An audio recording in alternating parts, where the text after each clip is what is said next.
That's awesome. That's the first time that happened. Right. Welcome, viewers and listeners. One of my favorite people ever is on today with us, Christina Gonzalez. She is another F4C person. Yes. I've had many of these people on, but they're awesome and I love them and they have a lot of value. She is also a brown belt as a ground assassin. So she's going to teach us the ins and outs and specific training qualities for jiu-jitsu. She is an instructor for the FRS community. She does amazing things. She's out in California doing wonderful things for not just high-performing athletes, but for everyone in between. And she's going to enlighten us a little bit on how she got to where she is, what she feels about the training world today, and then some awesome specific things guided towards strong females, which I freaking love at the end. So Christina, welcome. Thank you so much for waking me up before 12 p.m. This is exciting. Hey. I'm going to be caffeinated real quick. So if I pass out and I'm on the ground, you know. Okay, so take us on a little journey. How'd you get to where you are and what do you do? Sure. So it's been quite a journey, actually. It's weird to go back and think about where it did all start and like, how did I end up here? And I can't believe how quickly it all went by. But basically, what happened is when I was a blue belt in jiu-jitsu, my goal at the time was become like a badass jiu-jitsu world champion, do well at all these tournaments, eventually open my own jiu-jitsu school. And in my brain, I was thinking, okay, well, I'm a small female, like in comparison. One, when I started jiu-jitsu, there were just not many females doing it, right? And so my thought is, all right, well, if I go to end up opening a jiu-jitsu school, I need to have had like a pretty solid background in terms of like doing well in competition, because I felt like if I'm going to end up, say there's some like NFL sized dude who comes into my gym who wants to train and they're like, oh, but this is a 5'3", 115-pound female. What am I really like? Am I really going to get good training here? You know what I mean? So in my brain, that was like the standard of, okay, this is why I have to do this, other than just loving jiu-jitsu and loving competing and all of that. And so I was already training jiu-jitsu probably like 5-6 days a week, sometimes a couple times a day. I was a little bit addicted, to say the least. And so I felt like the one component missing for me was strength and conditioning. I'd never really like lifted weights, at least not like with a coach. You know, in high school, we had like our weight room session and it was kind of just like, okay, go and lift weights for an hour. And it's like no direction. And we're just like, all right, well, let's pick up this dumbbell. And I guess I've seen people do this before. Let's try this. Like no clue. Right. And then in undergrad, same thing. It was just like, oh shit, I'm not playing sports anymore and I'm getting out of shape. I should be in like the best shape of my life right now, not the worst. I probably should start doing something. And so, you know, found a friend, started swimming and going to the gym and running and stuff. And again, in the gym, it was just make shit up and, you know, go around to all the different machines and just do stuff. And so I just felt like, all right, well, if I'm going to do this seriously, like I should actually hire a coach. And there was a different black belt that I was friends with at the time who I'd been hanging out with. And he's like, hey, you know, I'm going to go check out this one strength and conditioning guy tomorrow, blah, blah, blah. And I was like, oh, cool. Left it at that. And then the next time to reach out to him, I was like, hey, how'd it go with that guy? He's like, oh, it was actually, you know, phenomenal. And we're going to start like a jiu-jitsu group training. Do you want to be part of that? And I just like, yes, I do. And so I went and did a consult. And it's funny because I went in thinking I was going to get to train on day one. And I remember going in and I was all excited and I was, you know, in my workout gear, and we had our consultation. I was like, cool, so we'll start, you know, next week. And I was like, oh, I was so sad that I didn't get to train. I was like, damn it. But, you know, I got really lucky in that my first strength and conditioning coach just happened to be one of the coaches that actually gave a shit about his athletes and actually was constantly, you know, like you, spending his time on the weekends studying and learning and trying to just get better at his craft. And so I actually ended up training with this guy. His name is PJ Nestler. I actually ended up training with him for 5 years as his athlete. And it just completely changed everything. And it is kind of the reason, which I know we're going to get to kind of later in the podcast, about strong is feminine.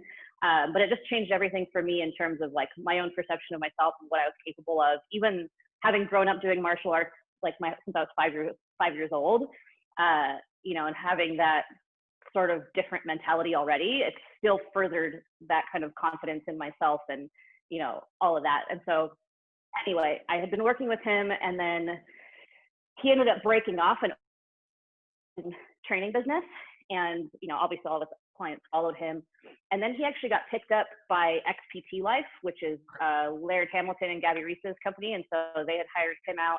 He'd started traveling more often to experiences with them that they hosted and stuff like that, and he actually was looking for an assistant coach. And the first couple people that he'd had in mind ended up not working out, and it's something that I had considered in the past, and it was something that I actually had really wanted to do. And then the undergrad that I had chosen actually didn't have like kinesiology background or a degree offering or anything like that. And so, I kind of had talked to some people about it, and I'd actually received a lot of resistance of like, well, you'll never make enough money being a coach, or, well, it's not what you went to school for, and, the whole kind of runaround. And so at the time I was like, all right, fine, I guess I'll let it go. Because this was only a couple years into training with him. So then now fast forward another 3 years towards like that 5-year mark. And I just thought, you know what, like I've been coaching since before, like it was my first paid job as a 15-year-old, but even so I was assistant coaching kind of before that, excuse me. And, so it was one of those things that's like, I have the coaching background and I love coaching. That's something that has always been a passion of mine. Like even as a 15-year-old high school kid, I would go and teach karate for 3-4 hours. And it's like I would fall into a black hole of time. Like all of a sudden the night was over and I was like, I'm done, that was it, and I would just get lost in what I was doing, and I just loved it, and somehow over the course of, like through college, all of that, like I still always found myself in positions of like coaching or group leadership, something like that. Like I was heavily involved in our outdoor program at our university, and I used to run group trips in the outdoors for like other undergrads, whether it's hiking, backpacking, rock climbing, surfing, whatever it was.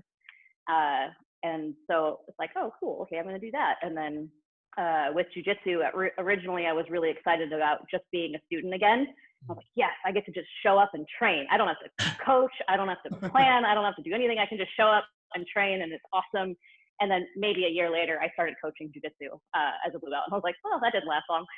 But I loved it. And it's like, well, cool. I just keep finding myself coming back to coaching. Like, maybe that's something that I'm supposed to be doing. And, and again, I loved it. And it's something that's always been super rewarding for me. And I think I was just really fortunate to find that passion for coaching so young.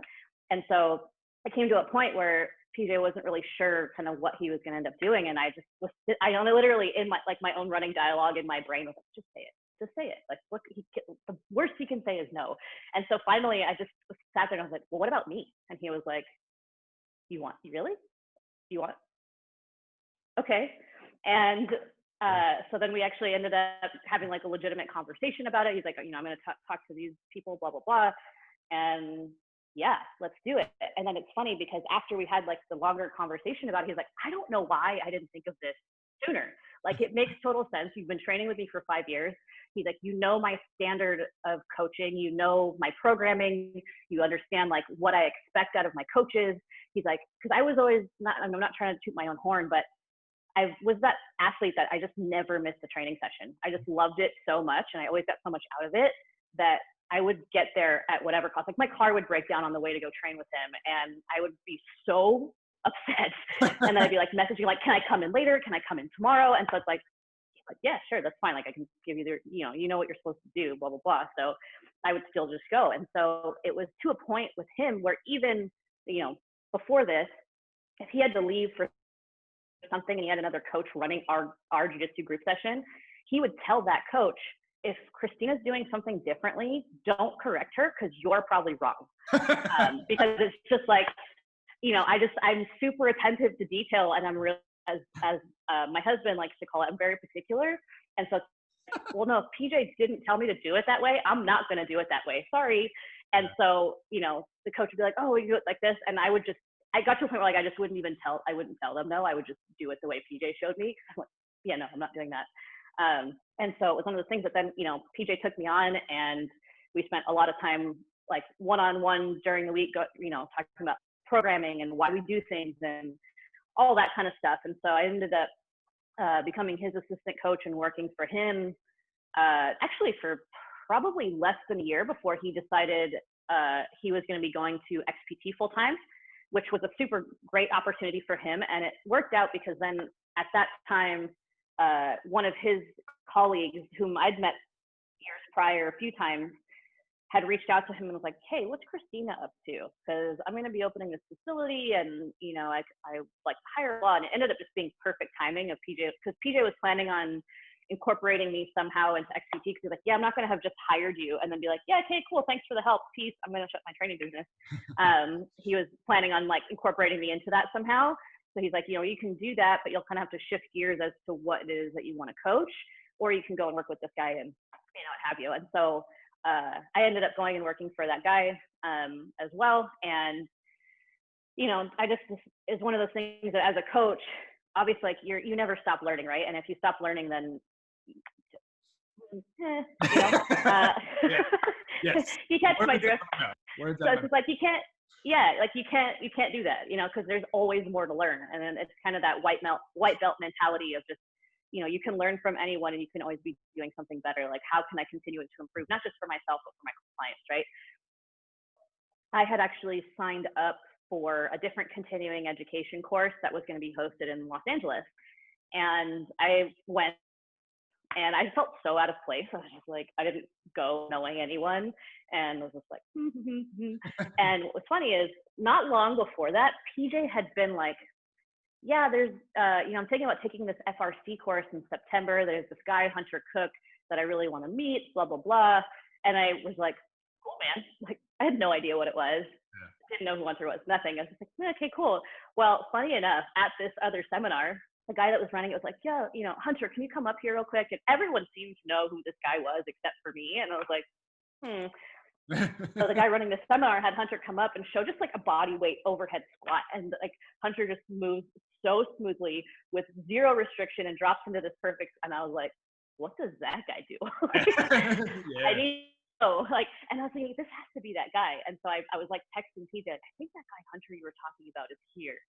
And he's like, oh, you should introduce yourself. Like, tell him I'm thinking about coming to this cert, da da da. I was like, okay.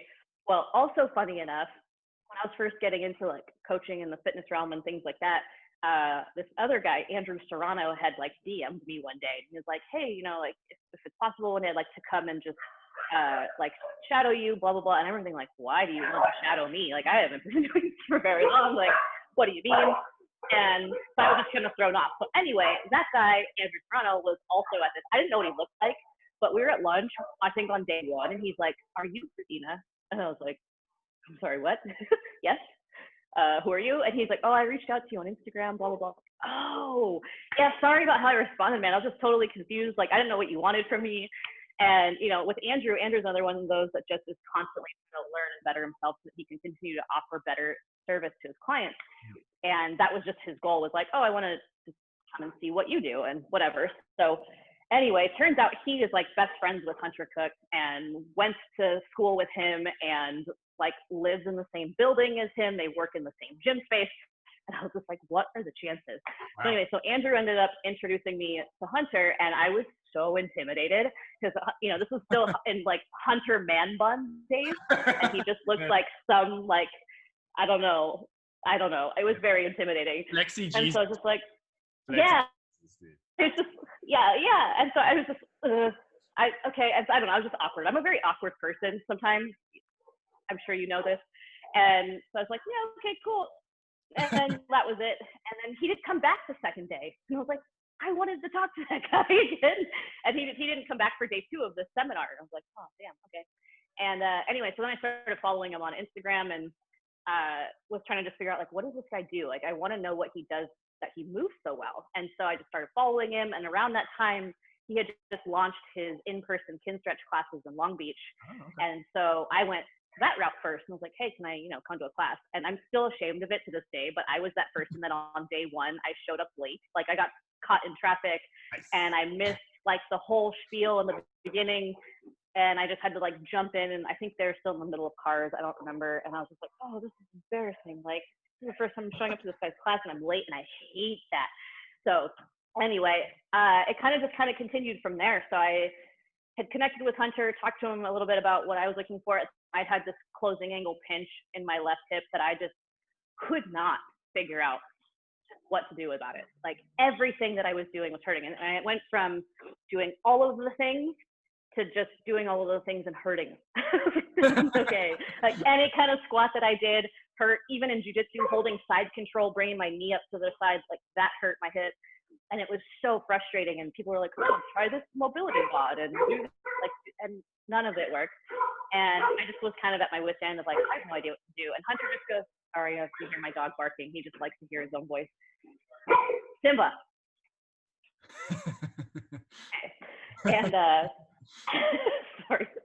And so his Hunter's follow-up was, well, maybe you need a different set of eyes to look at you. And I was like, interesting. Okay. And just sort of left it at that. And so anyway, so then I kind of continue about, still in contact with Hunter on Instagram, blah, blah, blah. Went to another kin stretch class. And after that second class, I think that I went to, someone was like, oh, is there no one near you? Like, where are you coming from? I was like, oh, I'm in Costa Mesa, blah, blah, blah. And he's like, there's no one over there? And I was like, not that I know of. And Hunter apparently was eavesdropping from like across the room, putting all the blocks away after class. And then from across the room, he's like, well, maybe that person is you. And I was like, huh? What do you mean? I've met you like 3 times. Like, yeah, we've been talking and stuff, but what, me? Okay. And I just kind of chuckled and again, left it at that. And then, I still was getting nowhere with this tip. And I was just very intrigued by this work. Like kin stretch was just hard, and I still didn't really understand what the hell was going on. Sir, dog is just on a good one today. The gardeners are here, which is why he goes bananas when the gardeners are outside. So anyway, so I had reached out and I was like, okay, what would an assessment look like with you? Like, what does training look like? And he was like, well, to be honest, I'm not trying to take on a bunch of new clients. I'm actually trying to get rid. I'm really busy. I travel a lot, so I only take on people who have really flexible schedules and are willing to come in like at kind of odd happen to have availability or when other clients cancel. Sorry. Hey, babe. Can you out somewhere, like in our bedroom or something? No worries. We can always like edit that. That's I've got skills. Cool. Skills. Awesome. Yeah. Screw those yeah, he does not like the gardeners. He's like, I want to eat them.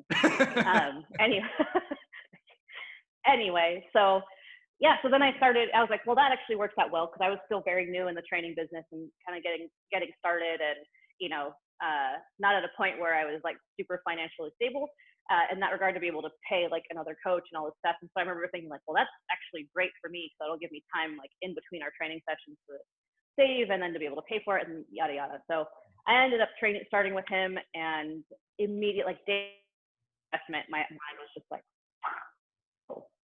wow, everything I've been doing is wrong. Okay. And just because the way that he explained things, everything just made so much sense. And, that ended up kind of being the theme of every training session with him is because, the way he educates his clients is that I'm going to start teaching them about the system so that they can take care of themselves. Mm-hmm. And so, every session I just kept learning more. And I just kept thinking, holy crap, like, why doesn't everyone know this? Why do not, like, if you deal with a human body, you should know this information. Like, if you're trying to take someone and make them a better human, you need, like, what? Yeah. How am I just now hearing about this? And so immediately it was just, oh my God, I need to change everything that I'm doing. And so like I said, I get really excited about things. And when I do, I can't stop sharing it with other people and just being excited about it. And so I talk to my clients about it all the time. Yeah, I'm doing this. And they were super intrigued by it. So it worked out because then one day later down the line, I was doing a partner training session with Hunter, and he just in the middle of the session, he goes, yeah, so I don't remember if we talked about it or not, but if you were planning on doing the FRC course in Costa Mesa, then I would sign up sooner than later because it's almost sold out. And once it's sold out, that's it. It's already a big venue, blah, blah, blah. And that day, I'm pretty sure actually I got in my car and like used my cell phone as a hotspot for my laptop that was in the car and then just got on and signed up immediately. Because I was like, yeah, can't miss that. I need to do this right now. That was, 3 months after my assessment. I'd already been training with Hunter for 3 months before I took the course. And then I took the course and was just like, cool, and starting over, ready, go. And so it worked out great actually because I had been already doing it so long with Hunter and talking about it with my clients that once I got certified in it, my clients were like, yeah, let's learn about cool. I'm down. And all of my clients were super on board with it, which is awesome, you know. And I think that's kind of a big piece. A lot of coaches are always like, well, how do I get my clients to buy in? And it's like, well, when they see your excitement about it and they see what it's done for you, like my hip, I don't even remember, to be honest, when my hip started or stopped hurting. It was just one day that I was like, oh, it doesn't hurt anymore. When did that happen? Yeah, what? that's exactly how it works. It's exactly how it works. Yeah. Yeah. I was like, I couldn't tell you exactly when. Yeah. It's like, oh, look, yeah, I can squat, I can side control, I can do all of these things and my hip doesn't hurt. Yes. And so, yeah, it just, you know, so my clients, like I said, were super on board. And it was one of those things that, yeah, just like anything else, when you're brand new at it, you're super intimidated. You're like, am I even doing this right? I have no idea. And so I just started doing it, started recording some of my sessions, implementing the work with my clients. And, you know, just because part of it was what was nice about recording, go back and just sort of scroll through the video very slowly to see like, oh, where are they compensating that I'm not catching with it when I'm just watching them. Which actually is crazy how much that happens.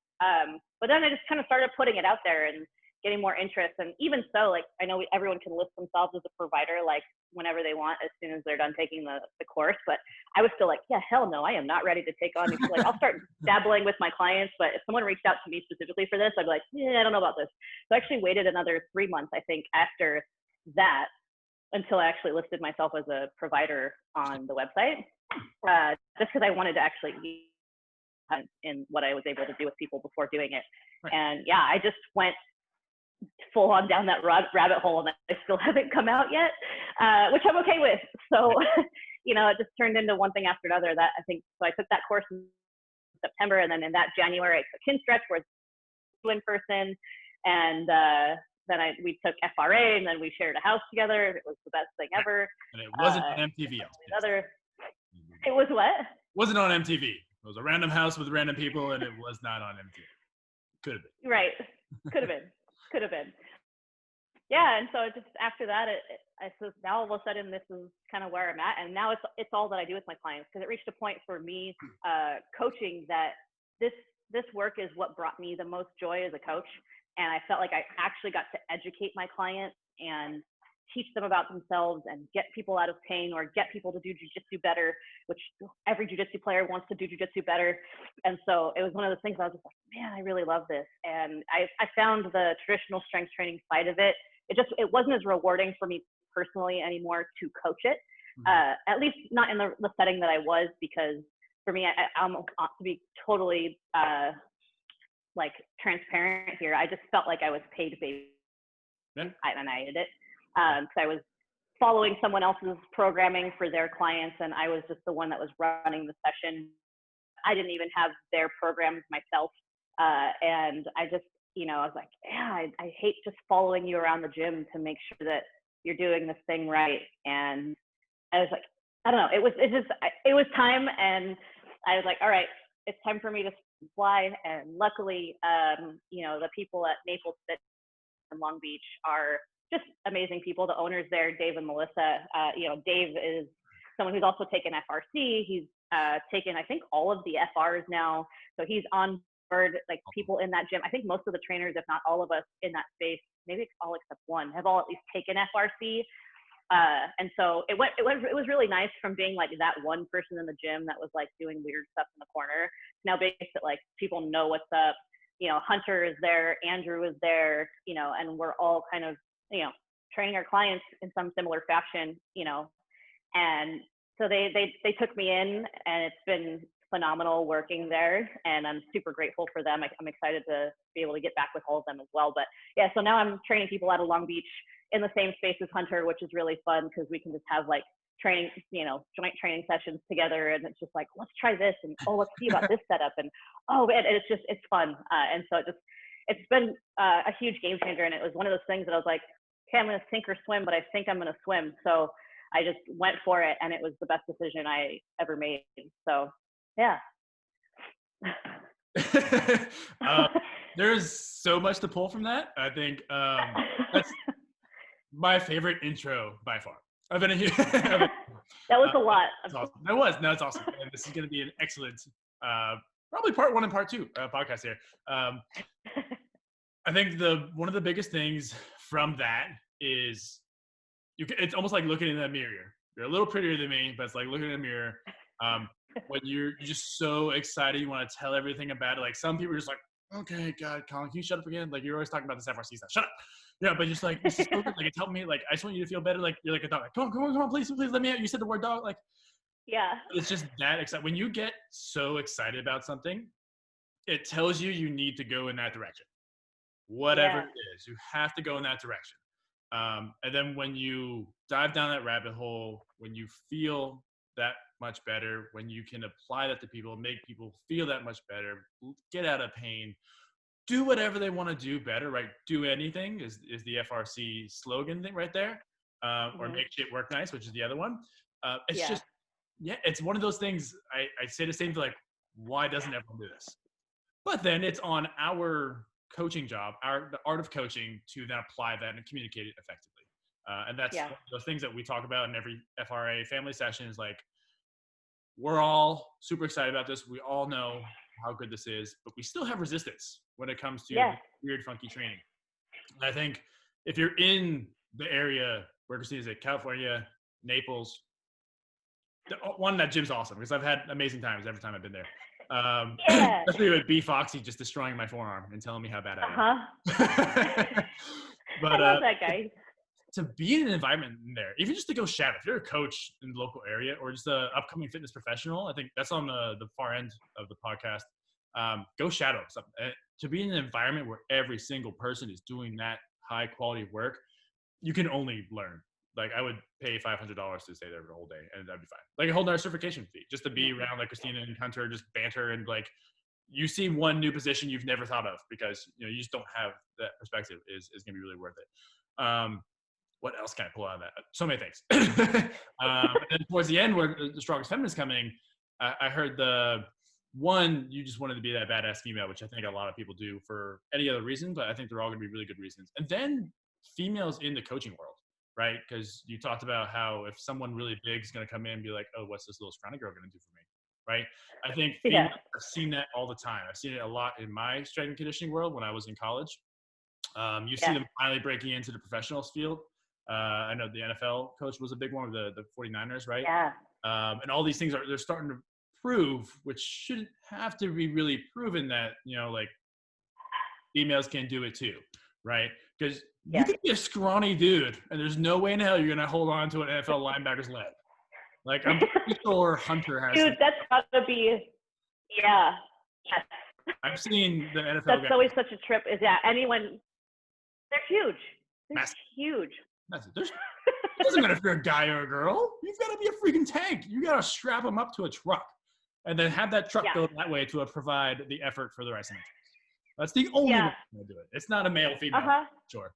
No. Oh man, So it's gonna be great. But I just wanted to highlight and how excited and how awesome that was to hear you just talk. That just excites me as a coach to send more people your way. And the biggest thing I did these podcasts, and it just every time I know I bring on someone and they're gonna be awesome and they're gonna have a lot of value to the listeners and stuff, but it's to me as well. Like we talked about this with Danelle and how I knew Danelle was an amazing person. Then to hear her talk just took it out of the world, right? She's incredible. Like, amazing human. I knew you're an amazing person from all of our conversations. Like you're probably probably the person I talked to the most, I want to say, like since Tampa. I don't know why. I just started texting you and it is what it is. Yeah, it's like but to hear this story is one of those things that not me talking to you as much, never heard, never appreciated how much you love what you do and why you do it and the story behind it and your why. Because the why, I always go to why. Like all my interns, all my staff, the people coming out of college, I'm like, I don't care what you know. I failed everything in college, right? And I'm teaching you, a master's student, right? So this whole thing is relative. I need you to have a really good why. I need you to be here because the why is going to make you go from failing cooking class to being the best strength coach that the world's ever seen, right? Because it's going to drive you to help people. If you don't have a why, you shouldn't, like, why you do it? Yeah, that's one of the big things. And so to hear a coach's why, it doesn't have to be like, I do this because. It's a story like that. Like a story like that is, I'm sold. I'm sold. I would give you my grandmother who honestly, she's a cockroach. She doesn't need help. She's fine. You know, I'll give you my mom. Oh, I'd be like, so maybe my grandmother. She can't die. I don't know what it is. Like, it's ridiculous. Like, she probably just like, yeah. boom, coronavirus. Like, it's one of those things. Yeah, for real. But yeah, it's just one that story where it's so good to hear that kind of stuff. How passionate you are, what it is. Yeah, that's I got what I needed out of this podcast in a sense. So Yay. that's really Win. cool. Really, really cool. And the world, if they're watching this, has seen you smile and laugh and talk. Look at that. Christina Yeah, I'm a real human with real feelings. And I laugh and smile and I'm not intimidating, I promise. Also on the mat. Yeah, no, it's been this thing that just, it cracks me up. I mean, like I said, I had actually posted something in my story about it last week, which was funny to that. But yeah, I just, in the past, you know, people are like, dude, you're intimidating. Like my husband's best friend, his wife was, okay, I didn't know this, but they would tell me like, no, Brittany is intimidated as hell by you. I'm like, what? What do you mean? Hi, I'm super nice. I don't know why are you intimidated? And you know, it's been like kind of this recurring theme that I hear from people, you know, after a while of knowing them, like, no, dude, I was really intimidated by you when I met you. I'm like, what do you mean? Like, do I come across of just like this straight, like mean mugging? I don't know. And I think, you know, I think part of it, to be honest, is that I am a very strong-willed woman, and I don't take no for an answer very well. Like if I know something is valuable, I'm going to do it regardless of if you tell me no. Because I'm like, no, but there's value here, and this is going to make me a better person, and this is going to make me a better coach. Like I'm going to go do that thing. And I think having grown up in martial arts where it's just been mostly male dominated, like even as a kid, like I said, I was 5 when I started training. So this was, you know, early 90s. And, you know, it wasn't a thing. Like I can tell you I think there was like one other female that I started with that actually like went all the way to black belt with me, kept training. And actually she's a like world champion kickboxer now, like Muay Thai. We're still like good. She actually lives, or her parents live not very far from me, which is funny. But yeah, it's just one of those things that you grow up in this male dominated sport where there's this expectation of toughness, right? And you have to kind of play that role. Like when I was a kid, I was always that good, like in school, people called me a goody goody. I was that kid, just because I was like, yeah, like I want to do my homework and get good grades and like be a good kid. I don't want to be a piece of, sorry. I don't want to be one of those turds, right? Like they bother me. Like weird concept to want to do good. Yeah. And you know, so even so, like kids like now who have bad manners really get under my skin because I'm just like, why? But so anyway, so I was one of those kids that was just like, okay, I have to be tough and I have to like just not show weakness, because if you're doing that in like a martial art as a female and as a small female, like it usually doesn't go well. And it's funny because my brother started karate before I did, because he's a couple years older. He started when he was 5, and my brother was very strong, like very skilled. And when we used to spar, when we used to fight each other, my brother hit me so hard and I would just cry and I would get so angry because I'm just like, why are you hurting me? And this sounds really terrible, but he meant well by it, and I still give him credit for it to this day. And we joke about it, but like he would hit me hard on purpose to then make like knowing that I would cry, knowing that I would then lose it and try to just beat him up. And then because it was just out of like emotional anger of like, there was no control, there was no like, and he would still just, I mean, he was also older and better and everything. And it got to a point where like he would do it and he would be like, stop crying, like stop crying, focus, like you can't let this happen, you can't react like that. And I was just like, ugh. And so to be honest, I think that's kind of part of it, is like for so many years I was just like, nope, gotta be tough, gotta suck it up, like don't show that weakness. And so I think that's kind of part of it, but I'm still working on like, I've gotten a lot better over the years of like breaking that down on, you know, just letting myself show vulnerability and stuff like that, because it's something that, again, doing martial arts, it's like, no, you don't show that. And you just are focused. And I just was always kind of able to harness this really intense focus that actually cracked me up, because when I did my black belt test as a teenager, you know, it's private testing, but then your family can come for like basically the very end of it, and they see like the actual like promotion itself, whatever. And apparently when I had come out of like the private testing area, I was like walking around out to this mat space, like the whole lobby is just full of everyone's family. And my uncle told me afterward, he was like, I have never seen anyone look so intense in my entire life. Like, and I was a 13-year-old girl, and I was way smaller then than I am now. And I haven't grown at all, though. I'm still 5'3" like I was then. I'm just a little bit beefier than I was. But yeah, it's just this kind of very intense focus that even like my husband, when I first started going in the wrestling room in high school, and he and I would wrestle, he'd be like, "Are you mad?" I'm like, "What? What do you mean?" "No, I'm having a great time." And it's just like when I get focused in on something, I'm just like serious and dialed in on what I'm doing. And I think it's just kind of that intense focus that I've brought to a lot of things that also is kind of coupled with that. Mm-hmm. And so people a lot of times, because they meet me in like a coaching scenario or something like that, where I'm just dialed in on what I'm doing, and I think it gets perceived as like, "Oh, Christina's really scary." Yeah. But I'm like, "Oh no, please come talk to me. I want to answer your questions. I want to help you out. Like, I promise I'm actually like," my friends in college, like, not actually make fun of me, but they found it hilarious because I would get in these giggle fits, and if I found something funny, like I would just start laughing and could not stop. And so, I remember I'm like actually a very like yeah, and so that happens, and you're just like, it "I'm happens laughing." less now. Yeah, But yeah, close the door on us, and you're like, "I have to go. I have to laugh." Like, yeah, because I couldn't stop. I was like, if I stay here, I'm not going to be able to stop laughing.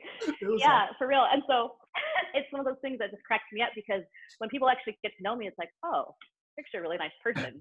And it's just in some of these scenarios, I think, that people then meet me, or with the whole strongest feminine thing that I know we'll talk about as well. I just I get dialed in. Like if I'm in the gym to work out, I'm focused on what I'm doing, and I'm going to work hard, and I'm not going to be like, "Oh yeah, TTD, like let's joke around and laugh," because then I'm just like I'm not bringing the focus to whatever my intent is for that training session or that coaching session. And like when I work one-on-one with my clients now, we crack jokes and we do all this stuff, and it's like, the first few sessions is a whole lot more of me educating them and just like conversation, but part of it is like getting to know the human in front of you, right? And so people then get to know me on a more personal level as well. So that way it's not like, "Oh, okay, when I go into work with Christina, it's just like all business." It's like, "Oh, you're gonna learn, and we're gonna train, and we're gonna laugh, and it's gonna be great." And so yeah, I think one of those things, like I've for a little while actually on social media, it's been a bit, but I started doing videos where I would just record myself talking about some topic that I was passionate about, that I felt like I had something to contribute. Usually it had something to do with the strongest feminine that I'd kind of gone down. And actually I had a lot of good feedback from that, from people being like, "Yeah, it's really nice to hear you just like talk and just get a little bit more of your personality and this and that." And so I think it's kind of that balance of like, yeah, I want to put stuff out there, and I'm a coach and I'm professional, but I'm also a real human being who does laugh and is not super scary, and in jiu-jitsu, same thing. Like I'll get super dialed in, and if it's a hard training session, I'm having a hard roll, like I'm going to probably look mad, but I promise you I'm having the time of my life. Like I am enjoying that grind, and I'm just like, this is awesome, but I'm going to look probably kind of pissed, and I promise you I'm not. That's just like the focus face. So yeah, and it's it's really important. I think there's nothing wrong with that. I think that's the biggest thing too.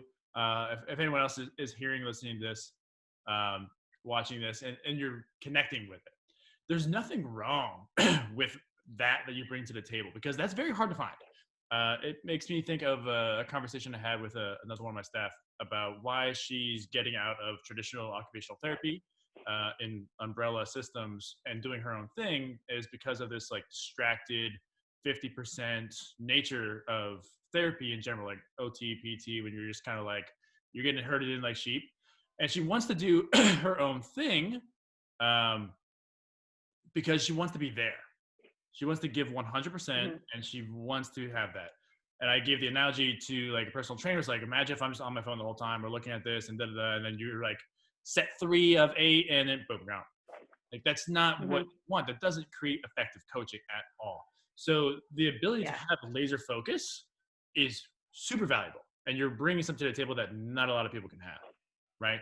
But yeah, and then there's this other flip side though, and I went through the same kind of thing. I remember it all started back in 6th grade.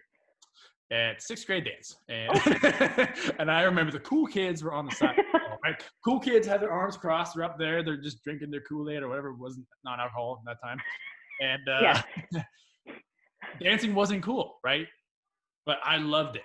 And you had that thing. It's like, I want to do that. I want to do that. But is this, and so it was just this thing that I always did. And then long story short, I'm in college and I'm dancing and I'm just like friends with every team on campus for whatever reason. Yeah. They get to see who you are. And then on top of that, they're like, oh, he's a good baseball player too. Or now it's like, oh, wow, he actually knows what he's talking about a little bit. But then there's that human side of things that's super valuable. And at some point in time, we just have to just be like, I'm going to be me. I'm going to be me. And it's, Yeah. I heard a David Goggins thing yesterday before I went on my long run. And it's like, you just have to get, maybe not exactly his way, but get so comfortable up here that you're just doing what you're doing. And if people are like, weirdo, I walk away. Or if people are like, yeah, I want to hop on him, I'm vibing with him, you're 100% happy with both of those outcomes. And then when you can find that, that self-happiness, you're going to win no matter what. Because then you can take the focus. Then you can take the giggly, have to shut the door, run away, Christina. And just I'm sorry, I just need to go laugh. For the next 5 minutes, you will laugh. Yeah, no, that's so true, though. Yeah, that's so true. It's something that I think is really powerful because, you get everyone, I think, especially when we're younger, and it happens to adults too, for sure, is that whole like, well, like as human beings, everyone wants to be accepted and to have a community, right? And so then it starts to be like, well, what parts of you are you sacrificing to be accepted by this kind of community? And you start to just be more, this is going to sound really cliche, but you be more true to yourself. And then the people that are like-minded, you all end up sort of finding each other. And it's like when you're trying to create a new habit, say like if you're trying to eat well and everyone in your all of your friends, like their version of hanging out is, going and ordering like a huge pizza and like a few pitchers of beer and this and that. Like, not to say that you shouldn't do that every once in a while if that's something that you enjoy, but if that's like how you all hang out, but you're trying to better yourself and all of that, it's like, well, maybe, hey guys, next time we hang out, why don't we all go rock climbing together? Or why don't we go and like do this workout together? Or why don't we all go, whatever it is, that's something that's a little bit healthier, and it kind of starts to change. And the people who also want that, they're going to start to find like, yeah, like when I hang out with people, I also want to do these things. That's not going and just partying every Friday night or whatever it is. Right. And I think that's something that it's really hard for people because it means you have to let some things go that you've been used to maybe for a really long time. You've been close to for a really long time. And that's something that, as a coach and getting into what I've gotten into now professionally, like I've had a lot of friends, luckily, like I have this core group of girlfriends that actually we all met in jiu-jitsu, go figure, that we actually used to get together a lot more often. And now like we're just all so busy that we don't, but we still have this running group text that everyone is so damn supportive of each other and knows like, well, Christina's not hanging out with us because she's like too good for us or because it's because she's doing something that she really wants to do with her life right now. And we're totally supportive of that. So when it works out, we get our schedules aligned, let's hang out, and then you have the people who don't understand it, and that's fine. And you just have to be ready to accept like, well, maybe I used to call that person like my best friend, and like, yeah, we're still friends. Like I would still, if you needed something, I would help you out and support you and, whatever, but it's not someone that you're necessarily like spending a lot of time with anymore because you've gone down two different paths of like, well, no, this is how I like to spend my time. I want to spend my time on the weekends learning, or I want to, like, for me, it was cutting myself off of a jiu-jitsu day so that I could use that night at home to do lectures or read something or just get better at something. You kind of have to have this talk with yourself of, well, what do you actually want to get better at? Because you have to spend more time doing that thing. And so it was a serious conversation that I had to have with myself that was like, if I'm only ever doing jiu-jitsu in my free time, that's the only thing I'm ever going to get better at, which I love it. And I plan on doing it forever. But realistically, if I'm trying to better myself as a coach for the people that work with me and kind of further my career, I need to spend more of my quote free time getting better at that thing. Right. And so it was like, okay, I need to start cutting myself off. And if someone's going to invite you to go to this thing and you tell them, no, man, I'm going to take this time tonight to study and blah, blah, blah. Like you get the people that are like, oh, totally cool. And then you're like, you get some people who are like, really? No, man, come hang out, blah, blah, blah. And so you just kind of start to filter that way. And then all of a sudden you find yourself surrounded with all these other awesome, like-minded people who are just like, yeah, man, do that thing. Right. And so it ends up all working out for the best in the end.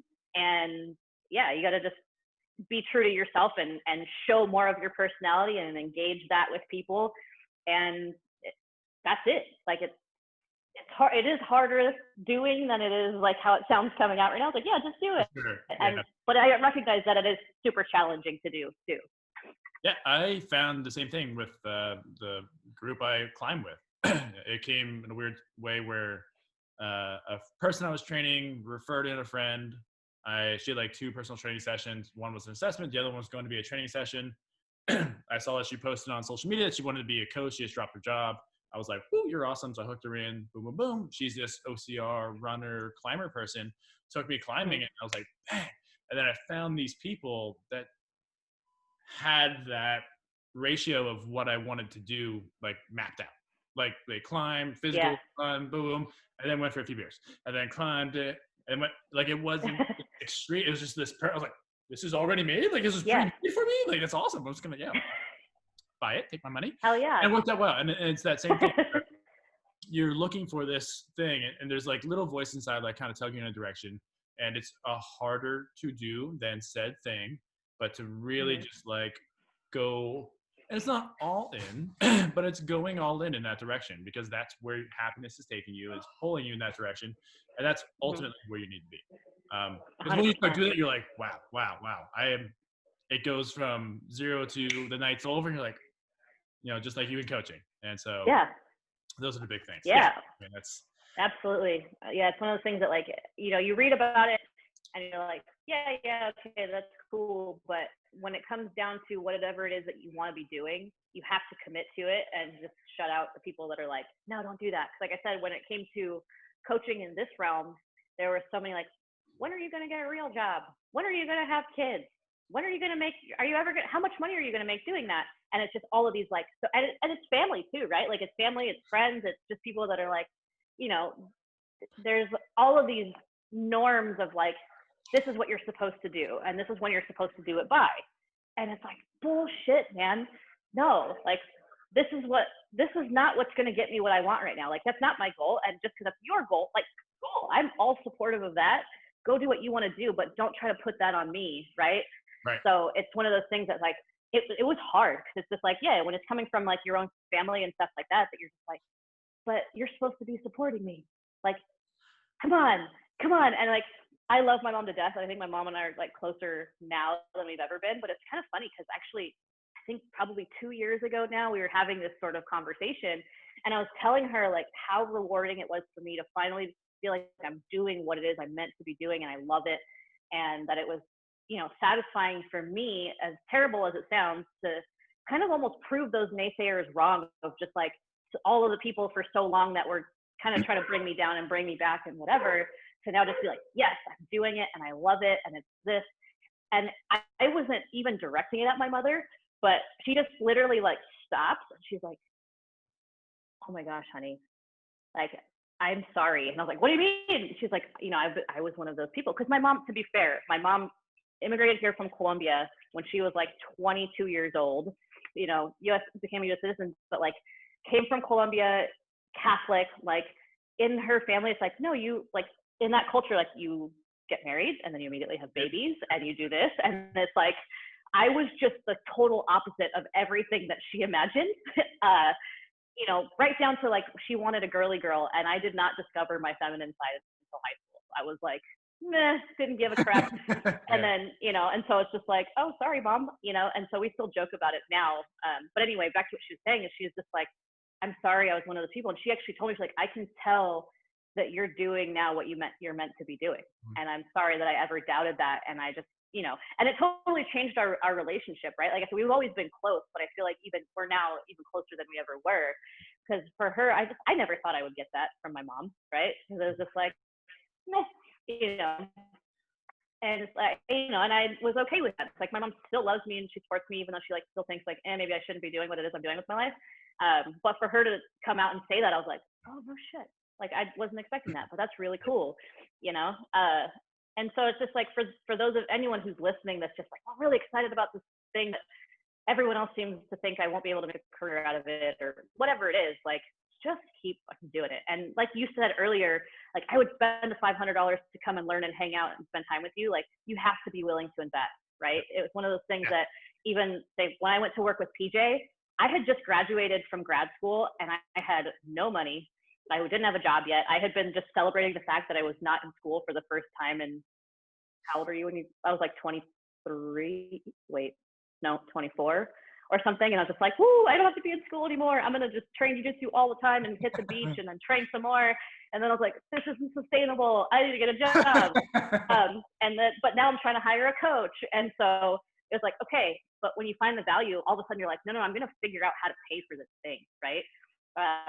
And so that's why, like, literally the first month, I was like, okay, I'm going to call my dad and see if my dad is cool with, doing this for me for month one. And so I called my dad, like, Dad, like, I really want to hire this guy. I want to train with him. Are you cool, like, paying for the first month? And then I promised, like, I'll have it figured out by month 2 and then I'll take it over. And, my dad is one of those that, like, I am so grateful for my dad because he just supported me, like, in every decision ever. And it's one of those things I was like, yes, thank you so much. And and then I figured out, I got a job, and then I was like, cool, now I can pay for this thing, right? And same thing with Hunter, where like I said, when he started, it was like, oh, okay, this is how much I need to pay you. All right, I need to figure out how it is I'm going to make this happen. And it's just everything that you do, and like all the FRS courses, it's like, nope, this is super valuable, like, and it's all going to pay back tenfold in the long run. Like, so much money. You have to be willing to invest in those people that are going to push you to that next level and make you a little better, that you can learn from, and just keep surrounding yourself really by those people who are better than you at what you want to be good at, and just be a sponge.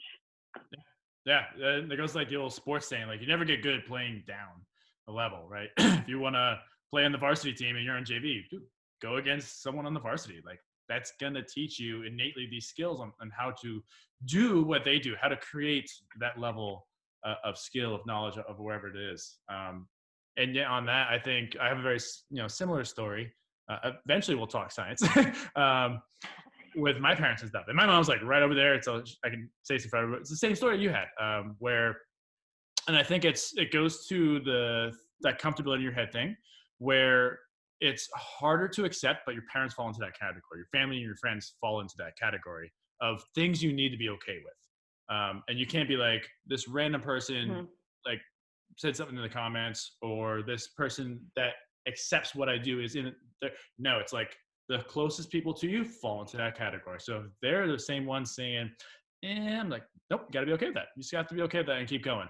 Because same thing, long story short, my mom, who was the same one, was like, you should be doctor. You should be a doctor. Like, come on, be a doctor. I'm like, nope. And then finally she's like, I've never seen someone happier than you working. I'm like, thank you, mic drop, boop, right? I think it hit. So it was like that moment with your mom where, oh, I get it. And it's totally fine. Like, it's not even on them. Like I said, it's never against our parents or whoever it was. Right. It's a crucial thing. Like, your mom did unimaginable things, like to do get where she is right now, and to provide for you and to make a better life for you. And then my parents they're both teachers, started working their asses off right out of college, 40, 50, or like 35-year careers, just stable job, boom, boom, boom, always had an income. Kids by 21, good Lord, I am 25. Yeah. I haven't even gone on dates more than 6. Did you say you're 25? 25. You're 25, Colin? I am. Yes. Did you not know this? No, I didn't know this. I thought you were my age. I am 25 years old. I've probably not strung more than 5 dates together with a girl yet. Like, there's no way I'm thinking about marriage, kids, and whatever right now. And it's just one of those. It's just different. It's the way it is. It's just human evolutionary, generation gapping, whatever it is. It just will be. It will be. And as soon as you kind of realize that and get okay with that, accepting that thing, sometimes you don't want to accept, it's not bad at all. Like I said, no one is like, your parents never mean harm, ever.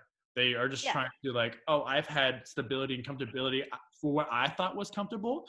I think Hmm. this will be good for you. And then Totally. both parties have to come to an agreement. Like, nope, that's not it. Agree to disagree or whatever it is. Um, Yeah. when you can find that, it's going to be really, really, really good. And that's the same thing. If I'm hearing it from you, it related to my story, and I'm like, yeah, I'm the same way.